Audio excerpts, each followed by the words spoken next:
스포츠 팀들이 겨울이 되면 동계 훈련을 하게 됩니다. 그래서 따뜻한 지방에 이제 캠프를 차려놓고 동계 훈련을 하게 되어서 이제 3월이 되면서 모든 스포츠가 이제 시작이 되어지는 것이죠. 그래서 동계 훈련을 얼만큼 잘 준비했느냐에 따라서 1년 농사가 결정되게 됩니다.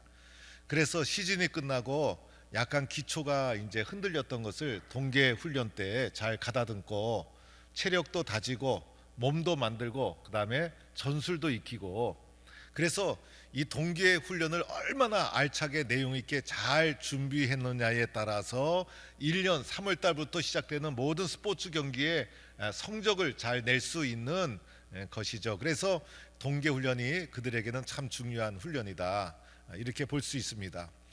그런데 교회에서도 보면 이 1, 2월 겨울을 그냥 지나갈 수 있느냐, 그래서 동계 수련회, 겨울 성경학교 이런 것이 있어서 영적으로 충전을 하는 가운데 3월 달부터 시작되는 새 학기를 시작할 수 있도록 겨울 성경학교 동계 수련회가 교회 학교도 진행이 되어집니다. 이제 3월 달부터 날씨가 좀 풀려지면 우리가 더 열심히 믿음의 길을 달려가야 될 터인데, 이제 겨울을 마무리하면서 동계 수련회 하는 입장으로 신앙의 기초, 신앙의 기본을 다시 한번 점검하자. 그래서 아주 기초가 튼튼한 신앙인으로 올해는 좀 달려가야 되겠다라는 마음을 가지고 우리 교회 예배당 앞에 걸려있는 정교인 7대 실천사항이 있어요. 그 7대 실천사항을 다시 한번 여러분에게 상기시켜 드리도록 하겠습니다. 이 예배당에 들어올 때마다 7대 실천사항 보게 되고 주보들을 딱 펼치면 맨 뒤에 7대 실천사항이 있는데 늘 보는 거기 때문에 무심코 볼 때가 있어요. 그런데 중요한 거여서 제가 잘 정리를 해서 늘 볼 수 있도록 이렇게 걸어놓고 주배에도 실어놓은 겁니다. 우리가 믿음의 길을 걸어가면서 예수님 잘 믿어야 되죠. 예수 잘 믿습니까, 여러분? 이 예수 잘 믿는 것이 얼마나 어려운지 몰라요. 그래서 신앙의 기본이 잘 돼 있어야 예수님도 잘 믿게 되고, 또 예수님 잘 믿는 것으로 끝나는 게 아니라 교회를 이어서 잘 섬겨야 되는 거예요. 예수를 잘 믿는 것 같아도 교회 생활을 잘 못하면 예수 믿는 믿음도 다 무너지고 사라지게 되는 거예요. 그래서 예수 믿는 이 간격은 교회 생활을 통해서 열매 맺게 되는 것이고, 교회 생활을 통해서 나의 신앙이 열매 맺고 검증되고, 교회 섬김을 통해서 나의 신앙이 드러나고 표현되게 되어지는 거예요. 그래서 예수 믿는 것으로 시작해서 마지막으로는 교회 생활로 우리의 신앙의 삶이 끝난다라고 볼 수가 있어요. 그래서 예수를 어떻게 하면 잘 믿을 수 있을까, 그리고 그것을 발판으로 어떻게 하면 교회를 잘 섬길 수 있을까, 이것이 우리가 예수님 안에서 성공적인 믿음의 길을 걸어가는 중요한 과제라 할 수가 있는 것입니다. 예수를 잘 믿는 것 같아도 좋은 신앙인이 되지 못하면 그 예수 잘 믿는다고 할 수가 없어요. 그리고 좋은 신앙인이 되는 것은, 이제 좋은 교인이 되는 것은 예수 잘 믿어야 가능한 일인 것이에요. 그래서 이 두 가지는 뗄래야 뗄 수 없고, 예수 잘 믿는 사람은 그것을 발판으로 좋은 교인이 되어야 하는데 어떻게 할 수 있을까? 7대 실천사항을 제가 정리를 해 놓은 거예요. 이 7대 실천사항을 잘 보면 첫 번째에서 세 번째까지는 예수 잘 믿는 길, 나와 하나님과의 관계, 수직적인 관계를 표현한 것이고, 네 번째에서 일곱 번째는 교회 잘 섬기는 일, 그래서 수평적인 일, 그래서 이 십자가의 원리로 7대 실천사항을 정리해 놓은 거예요. 먼저는 예수 잘 믿기 위해서 이제 7대 실천사항 중에 첫 번째가 뭡니까? 회개 고백이에요. 회개 고백. 회개 고백. 여러분 한번 따라해 주시기 바랍니다. 회개 고백. 이게 참 중요한 거예요. 내 마음속에 회개하는, 고백하는 마음이 살아있는가, 이 마음이 내가 예수를 잘 믿고 있는가를 결정하는 첫 번째 단계예요. 그래서 이 첫 번째 마음이 열려있고 첫 번째 마음이 살아있어야 예수 잘 믿는 사람이 되는 것이고, 이 회개의 마음이 메말라 버리면 그 사람의 신앙은 죽은 신앙이라 할 수가 있는 거예요. 여러분, 우리는 온전한 사람이 아니죠. 아무리 똑똑한 사람일지라도 부족하고 연약하고 흠이 있는 거예요. 내가 완벽하게 잘했다고 생각해도 세월이 지나고 보면 후회되는 일이 있어요. 아, 그때 내가 과했구나, 내가 잘못했구나, 내가 잘한 줄 알았는데 상대방이 사랑해서 용서해 준 거였구나. 세월이 지나가면 그렇게 느끼는 일들이 있죠. 그런데 지금 현재 내가 잘한다고 하는 일도 그럴 수가 있다는 거예요. 그래서 우리는 늘 하나님 앞에 부족한 사람이 저와 여러분인 거예요. 그래서 예수 믿으면서 하나님 앞에서 나 자신을 늘 성찰하면서 하나님, 저는 부족합니다. 지혜를 주셔야 됩니다. 내가 부족한 것은 혹시 없었는지요? 다른 사람에게 상처 주고 무례한 것은 없었는지요? 이렇게 하나님 앞에 성찰하며 자백하고 회개하는 마음이 살아있는 신앙인이 누구를 잘 믿어요? 예수를 잘 믿게 되어 있는 거예요. 그렇죠, 여러분? 이게 살아있어야 된다는 거예요. 우리는요, 예수님의 십자가의 사랑으로 하나님의 자녀가 되었어요. 그런데 그 십자가의 사랑 속에는 뭐가 있어요? 나를 위해서 피를 흘리시고 살을 찢겨주신 예수님의 십자가의 사랑의 희생 때문에 내가 죄로부터 구원받고 하나님의 자녀가 되었다는 거예요. 여러분, 이것이 말이 쉽지만은 얼마나 힘든 거예요. 우리는 다른 사람을 위해서 살이 뜯기고 피를 흘리는 사랑을 줄 수 있습니까? 우리는 이기적인 존재여서 그렇게 하질 못해요. 그런데 나 같은 사람을 구원하기 위해서 예수님이 그렇게 대속의 값을 치르고 죄로부터 우리를 구원해 주셨다는 거예요. 즉, 우리가 오늘 이 자리에 있는 것은요, 하나님의 십자가의 큰 사랑을 받고 용서를 경험한 자라는 거예요. 이렇게 용서를 경험하고 나니까 한 가지 특징이 생겼어요. 죄에 대해서 민감하게 된 거예요. 그래서 늘 예수님 안에서 나를 돌아보면서 잘못한 것이 있으면 회개하고, 나를 성찰하면서 하나님 용서해 주세요, 기도하고 회개하고 자백하는 자가 되었다는 거예요. 우리의 마음의 기준이 옛날에는 나였어요. 나. 그래서 내 생각대로, 내 욕망대로, 내 욕심대로 그렇게 살아가던 자가 예수님 영접하고 나니 내 마음의 중심에 누가 들어오셨어요? 예수님. 그래서 예수님이 들어오시고 나니까 예수님께 비추어 본 나는 항상 부족하고 연약한 존재인 거예요. 그래서 늘 주님 앞에 기도하는 거예요. 하나님, 더 사랑했어야 되는데, 하나님, 더 기도했어야 되는데, 하나님, 더 많은 용서를 했어야 되는데, 하나님, 더 인내했어야 되는데, 하나님, 더 충성했어야 되는데, 이렇게 하나님 앞에 비춰보면요, 우리들은 부족한 것이 많은 존재라는 것을 알게 됩니다. 그래서 이렇게 예수님 중심으로 회개하는 심령이 살아있는 자가 예수 잘 믿는 자고, 회개는 어떻게 하는 겁니까? 자백하는 거예요. 자백하는 거. 스스로 자백하는 것이 회개라고 할 수가 있어요. 다윗이 왕이 되고 나니까 이제 마음이 교만이 싹 들어왔어요. 그래서 어느 날 다윗이 신하의 아내를 빼앗고 그 신하를 전쟁의 맨 앞장서게 해서 전쟁터에서 죽게 합니다. 다윗이 직접 칼로 신하를 찌른 것은 아니지만은 다윗이 죽인 거나 마찬가지였어요. 다윗이 이렇게 아주 비열한 죄를 저지르고 말았어요. 자신의 욕심을 채우기 위해서. 다윗과 같은 인물도 이런 죄를 저지를 수 있다는 것을 보여주는 거예요. 인간이 그러한 존재예요. 이게 소문이 확 났어요. 모든 사람은 왕에 대한 문제이기 때문에 말을 못하고 있는데, 나단 선지자가 다윗에게 가서 이 죄를 다 지적을 합니다. 네가 지은 죄가 다 소문이 났다. 이걸 숨기지 못한다. 하나님이 다 드러내 주시고 회개하라고 촉구하게 됩니다. 이때 나단 선지자는 목숨을 걸고 한 거예요. 이 말을 들은 다윗이 왕이잖아요.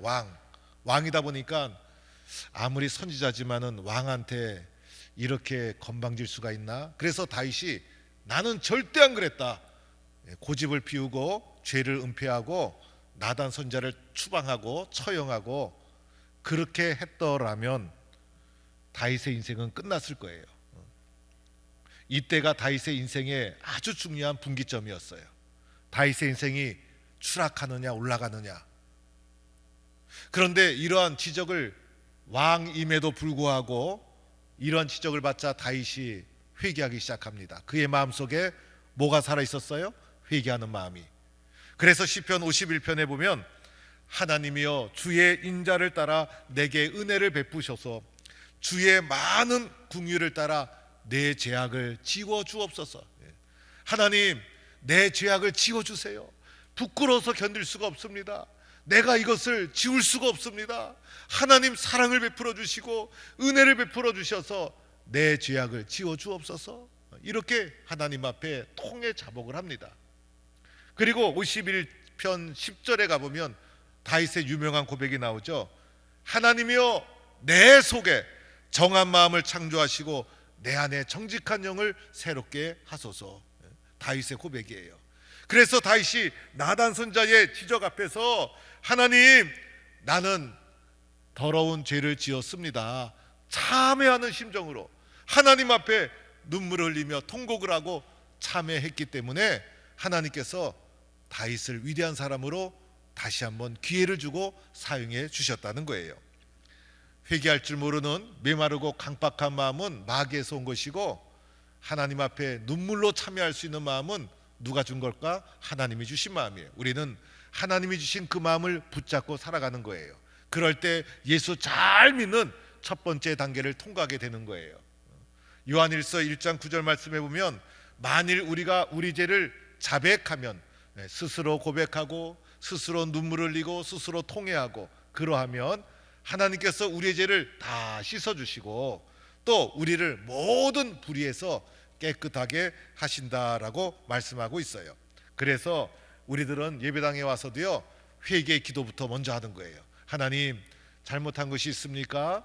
부족함을 용서해 주세요. 이렇게 회개의 기도가 살아있는 자를 하나님이 사용해 주시고, 예수 잘 믿기 위해서는 회개를 고백하고 자백하는 이 첫 번째가 우리에게 참으로 소중한 것이고, 우리 모든 성도들은 하나님 앞에 회개가 살아있는 심정으로 예수를 잘 믿는 성도가 되기를 축원합니다. 두 번째가 있어요. 두 번째는요, 말씀 경청이에요. 회개는 자백하는 것이고 말씀은 경청하는 것이고, 말씀 경청은 회개하고 비워진 이 마음, 깨끗하게 죄를 버려온 이 빈 마음에 무엇을 채워놓습니까? 말씀을 채워넣는 거예요. 그래서 말씀을 이 내 마음속에 채워넣기 위해서 말씀 경청, 회개하지 않으면 말씀이 들어오질 않아요. 그래서 내 속에 있는 죄와 허물을 고백하고 비운 다음에 이 비워진 마음에 무엇을 채워요? 하나님의 말씀을 잘 경청해서 말씀을 채워야 되는 거예요. 이것이 예수 잘 믿는 두 번째 단계라 할 수가 있어요. 그래서 이제 우리의 마음이 얼마나 연약합니까? 우리 마음이 얼마나 변덕이 많습니까? 아침에 이 말 들으면 그 말이 맞는 것 같고, 저녁에 저 말 들으면 저 말이 맞는 것 같고, 이리 쏠리면 이리 흘러가고 저리 쏠리면 저리 흘러가고, 그래서 사람의 마음은요, 물과 같다 이렇게 말을 또 합니다. 그래서 우리의 마음이 불완전해서 왔다 갔다 하는 이 마음 속에 무엇을 채워야 됩니까? 절대적인 기준, 하나님의 말씀을 탁 채워서 하나님의 말씀으로 내 마음을 꽉 잡아야 되는 거예요. 그래야 내 마음이 변함이 없잖아요. 이 하나님의 말씀이 없으면 내 마음이 얼마나 많이 요동칩니까? 그래서 이 하나님의 말씀으로 내 마음을 꽉 붙잡아야 되는 거예요. 그래서 내 마음 속에 무엇을 채워야 됩니까? 말씀을 채워야 되는 거예요. 하나님께서 사무엘을 부르셨죠. 사무엘아, 사무엘아. 그러자 사무엘이 엘리 제사장이 부른 줄 알았어요. 그래서 엘리한테 달려갔더니 엘리 제사장이 사무엘아, 또 그렇게 부르는 음성이 나거든 주여 말씀하옵소서 종이 듣겠나이다 이렇게 대답해라. 그러던 어느 날 또 사무엘아 사무엘아 부르시는 음성을 듣게 되죠. 그때 사무엘이 주여 말씀하옵소서 주의 종이 듣겠나이다. 이런 자세로 말씀을 들으니 하나님이 그에게 말씀해 주시고, 말씀을 경청하고 들은 사무엘을 하나님이 위대하게 사용해 주신 거예요. 우리도 하나님 앞에 사모하는 심정으로 주여 말씀하옵소서 종이 듣겠나이다, 이런 마음을 가져야 되는 것입니다. 예수님이 이 땅에 오셔서 하셨던 가장 중요한 사역이 말씀 사역. 그래서 말씀을 할 때마다 수많은 무리들이 몰려들었고 수많은 사람들이 말씀을 들으면서 마음을 강하게 말씀으로 채우고, 또 말씀을 들으면서 치유가 되고, 말씀을 들으면서 생각이 바뀌고, 말씀을 들으면서 마음이 든든해지고 깨닫게 되고, 그래서 예수님의 가장 중요한 사역은 말씀 사역이었어요. 그리고 말씀을 들을 때 귀신이 쫓겨나고, 말씀을 들을 때 병든 자가 일어나고, 그래서 예수님의 가장 중요한 사역은 말씀대로 되는 말씀 사역이었어요. 백부장이 자신의 하인이 중풍병에 걸려서 죽어가게 될 때 예수님께 와서 고쳐달라고 하자 예수님이 내가 가서 고쳐주겠다라고 하면서 예수님이 백부장의 집으로 가려고 했어요. 그때 백부장이 예수님께 이렇게 말하죠. 주님, 내 집에 들어오는 것을 나는 감당하지 못하겠습니다. 다만 말씀만 하사, 다만 말씀만 하사, 그러면 내 종이 낫겠나이다, 이렇게 말씀하는 거예요. 그래서 이 백부장의 믿음처럼 우리도 주님 말씀만 하여 주옵소서, 그러면 역사가 일어날 줄로 믿습니다, 이렇게 사모하는 심정으로 말씀을 경청하고 말씀을 잘 받아들여서 우리의 마음에 무엇을 채워야 됩니까? 말씀을 채우는 것, 이것이 나와 하나님과의 수직적인 관계, 예수 잘 믿는 두 번째 단계라는 거예요. 그래서 우리 모든 성도들은 회개를 고백하고 말씀을 경청하는 이런 성도가 되어야 합니다. 세 번째 단계는 기도 실천이에요. 그죠? 기도 실천. 회개는 고백하고 말씀은 경청하고 기도는 실천하라. 그래서 회개하고 나서 우리의 마음속에 말씀을 딱 채우고 나니까 말씀대로 살아야 되잖아요. 그래서 기도해야 되는 거예요. 그래서 기도를 실천하면서 말씀대로 살 것을 다짐하는 것이죠. 그래서 기도는 실천하는 거예요. 실천하지 않는 기도는요, 기도가 아닌 거예요. 기도는 실천으로 보여주고 실천으로 행하는 것이 바로 기도라고 할 수가 있는 거예요. 그래서 하나님 앞에 나의 죄를 고백하고 이제 자백한 우리의 마음속에 하나님의 말씀을 가득 채우고, 그리고 나서 말씀대로 살기 위해서 기도를 실천하는 것. 그래서 이것이 나와 하나님과의 수직적인 관계를 결정하는 소중한 첫 번째, 두 번째, 세 번째 요소라 할 수가 있어요. 예수님의 사역 중에 중요한 것이 말씀 사역과 함께 기도 사역. 그래서 예수님은 늘 기도하셨어요. 한적한 곳에 가서 기도하시고, 또 산에 오르셔서 밤새도록 기도하시고, 또 예수님께서 제자들에게 기도하는 모습을 늘 보여주시면서 너희도 이렇게 기도하라. 그것을 보던 제자들이 예수님께 너무나 궁금해서 예수님, 우리에게도 기도를 가르쳐 주세요, 이렇게 말하자 예수님이 그들에게 주님의 기도를 가르쳐 주시고, 그리고 예수님께서 또 이렇게 말씀하셨죠. 내 집은 만민이 기도하는 집이다. 또 이렇게도 말씀하셨어요. 너희가 기도할 때에 무엇이든지 믿고 구하는 것은 다 받으리라. 기도에 엄청난 능력이 있다는 거예요.